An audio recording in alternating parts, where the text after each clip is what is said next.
E aí galera, tudo bem? Então vamos lá. Hoje eu quero dar continuidade ao tema população brasileira, tá bom? Então na aula de ontem, no vídeo de ontem, eu apresentei para vocês um pouco o quadro geral do Brasil, em termos populacionais. Então o Brasil pode ser caracterizado como um país populoso por conta do seu número total de habitantes, a sua chamada população absoluta, e um país pouco povoado, considerando a sua baixa densidade demográfica. Só que o argumento central dessa discussão sobre ser um país pouco povoado, ele reside principalmente na característica de má distribuição populacional, ou seja, uma distribuição populacional irregular. Tá bom? O Brasil ele é um país em que grande parte da sua população está concentrada na faixa litorânea, nas imediações do litoral, enquanto o interior do Brasil, regiões como o centro-oeste e o norte do Brasil, elas representam áreas com uma densidade demográfica muito baixa. Então isso que acaba confirmando a análise de distribuição populacional irregular. O litoral muito povoado e o centro e o norte do país com uma baixa densidade demográfica, portanto pouco povoado. Agora eu quero discutir um pouco com vocês esse crescimento do Brasil. Então, como se deu esse crescimento do Brasil?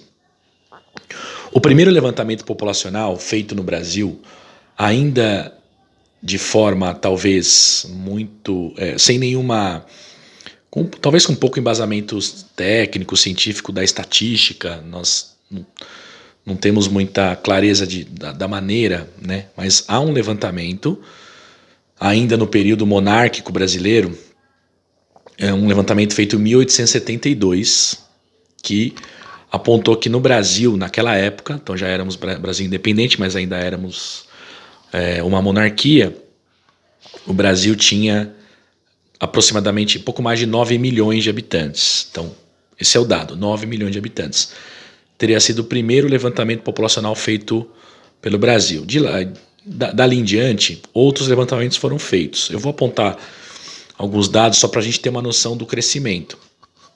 Eu vou partir direto para 1970. Tá, 1970, portanto, há pouco mais de 40 anos atrás, na verdade quase 50 já, né? Anos atrás, o Brasil tinha 90 milhões de habitantes. Então, olha só, 90 milhões de habitantes. A gente passou no final do século XIX para pouco mais da metade do século XX. A gente aumentou muito a população. Chegamos a 90 milhões de habitantes. O censo de 2010, então já estou avançando um pouquinho mais, aí quase 40 anos depois, já indicou 180 milhões de habitantes e possivelmente o censo de 2020 ele vai chegar a 200 um pouco mais de 210 milhões de habitantes. Vamos arredondar para algo em torno de 210, 215 milhões de habitantes, possivelmente, porque hoje é uma população estimada, né? A gente não tem um censo recente. O censo que a gente tem é o censo 2010, com as pesquisas feitas pelo IBGE, a chamada PNAD, que vai atualizando, apontando os índices de crescimento e aplicando esses cálculos sobre a população levantada em 2010. Então, olha só, o que eu quero chamar a atenção, houve um aumento significativo. O Brasil veio crescendo a sua população e muito. Porém, com o passar dos anos, sobretudo no final do século XX, começo do século XXI, o que a gente percebe? Que esse nível de crescimento está diminuindo. Então, se a gente crescia estava numa crescente na nossa população, entre o século XIX e o século XX, no final do século XX essa curva passa a diminuir acentuadamente, ou seja, a gente continua crescendo, mas cresce menos. Então, o que muda no Brasil? Muda o nosso crescimento vegetativo, o nosso crescimento natural se altera, certo? A gente vai depois pontuar, houve um momento da história, no final do século XIX, que nós recebemos muitos imigrantes, isso contribui para o crescimento populacional, mas eu quero olhar para o comportamento natural da população, crescimento natural da população, que analisa a taxa de natalidade menos a taxa de mortalidade. A taxa de natalidade, que é o percentual de nascimentos em relação ao total de uma população, ela vai cair significativamente no Brasil principalmente na segunda metade do século XX. Por quê? A natalidade cai. Nós temos uma mudança econômica no Brasil. Nós já discutimos isso quando falamos de urbanização. Uma mudança econômica importante. Então, o Brasil, na metade do século XX, por volta dos anos 50 e 60, ele se torna um país industrial e ele se urbaniza. Esse processo de urbanização, ou seja, de maior concentração populacional e maior crescimento da população que vive na cidade, isso acaba contribuindo para uma mudança no panorama demográfico, no comportamento demográfico da população. Por quê? A vida na cidade ela acaba representando um outro padrão de comportamento. Enquanto você tem o modo de vida rural, a vida no campo, a vida na agricultura, em que a família tem um trabalho dedicado e muitas vezes dedicado em conjunto, e muitas vezes as famílias elas são mais numerosas, até para que o trabalho se desenvolva. O modo de vida na cidade ele adquire outras feições, outras características. O modo de vida na cidade exige que a renda da família seja obtida por mais de uma pessoa. Então, aquele pensamento estruturado na figura do homem como provedor, como grande responsável pelo trabalho, pelo provimento da família, e a mulher como dedicada ao lar e aos filhos, vai ser colocada em xeque no modo de vida urbano. Porque no modo de vida urbano, apenas o homem trabalhando, né, esse modelo de família hipotético que a gente está colocando aqui, com apenas um homem trabalhando, se dedicando à atividade laboral, ao trabalho, ele não supre as necessidades de sobrevivência da família. Até porque o custo de vida na cidade é mais alto. Então, na cidade, você não tem nenhuma forma de subsistência muitas vezes. A subsistência ela se dá apenas através do seu trabalho.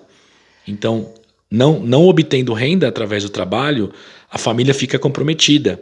Então, diferente do campo, vamos comparar com a vida no campo. A vida no campo, por mais que você tivesse uma renda reduzida, mas a subsistência de alguma forma estava garantida pela produção local, pela horta no seu espaço. Por mais que você fosse funcionário de uma fazenda, você tinha alguma plantação, criava algum animal e garantia a sua subsistência. No modo de vida urbano isso não acontece.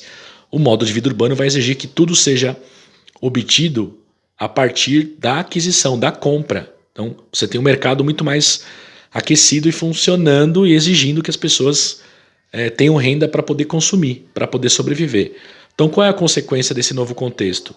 Nesse novo contexto surge a necessidade das mulheres também trabalharem. Então o modelo em que o homem era o provedor, o arrimo da família, aquele que sustenta a família, ele vai acabar caindo por terra e as mulheres vão ingressar significativamente no mercado de trabalho. Importante, não estamos falando de uma mudança dos valores, infelizmente.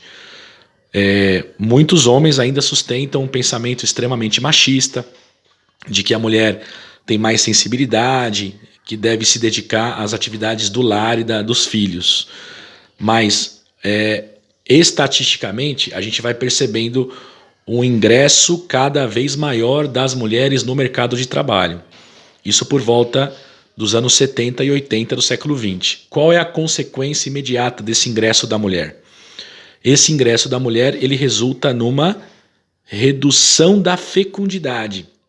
Então, o número médio de filhos por mulher ele cai. Ele cai por quê? Ele cai porque as mulheres que se dedicam ao trabalho, que também trabalham fora de casa, porque a mulher sempre trabalhou dentro de casa, mas se as mulheres se lançam no mercado e trabalham fora, ter muitos filhos acaba por dificultar a vida, né? Além do custo, e acaba por dificultar a dinâmica da vida, a rotina dessas mulheres. Então as mulheres acabam tendo menos filhos, ou seja, nós temos uma mudança no comportamento por conta tanto dessa ideia das mulheres de trabalharem e terem menos filhos, associada naturalmente a uma mudança na questão do método contraceptivo. Então, vários dilemas morais que existiam ou que existiram, né, nos períodos históricos anteriores, eles vão cair por terra, porque as mulheres de fato começam a planejar mais. né, tomando a pílula anticoncepcional, o uso do preservativo masculino e outras iniciativas como outros métodos que existem para as mulheres, principalmente, que acabam se tornando mais acessíveis e as mulheres acabam tendo menos filhos. Ou seja, a redução da fecundidade, ela resulta na redução da natalidade. Então, a redução da natalidade, ela promove uma mudança no Brasil. Mudança de que maneira? Uma mudança no nosso crescimento natural, ou seja, a natalidade cai e a mortalidade estabiliza. Por quê? Já no Brasil, e aí vamos falar um pouco da mortalidade agora, ao longo da história do Brasil nós temos uma mudança, que ela é verificada estatisticamente, é importante, já tem estudos que comprovam isso, que é uma mudança no padrão de consumo na renda média nacional. O país cresce, a economia cresce, o PIB per capita aumenta, o poder de compra da população diminui, a condição econômica melhora de forma geral, certo? Não estamos tratando a desigualdade aqui ainda. Isso é um elemento ainda gritante na nossa realidade. Mas, de certa forma, nós temos uma melhoria na condição econômica. Essa melhoria da condição econômica também é acompanhada por uma melhoria na infraestrutura. Então, a infraestrutura brasileira melhora. Saneamento básico, infraestrutura urbana, hospitais. Nós temos um programa de medicina preventiva que vem há bastante tempo funcionando muito bem através do sistema de saúde. Então, medicina preventiva basicamente são vacinas. Isso reduz a mortalidade. Reduz a mortalidade infantil, reduz a mortalidade geral, a condição de vida melhora. Então, ao longo dos anos, a gente está percebendo uma mudança, uma queda da mortalidade geral. Então, a mortalidade cai, depois ela se estabiliza e a natalidade cai mais. Ou seja, o crescimento vegetativo vai diminuindo. Diminui o crescimento vegetativo, mas isso não altera a condição de crescimento. A população continua crescendo. Ela cresce, porém cresce menos, ok? Esse é um ponto importante. Então, o Brasil passa pela transição demográfica que nós discutimos nas aulas anteriores. Então, redução da natalidade e estabilização da mortalidade. Aí a gente entra numa outra fase da transição demográfica. O Brasil entra na transição demográfica.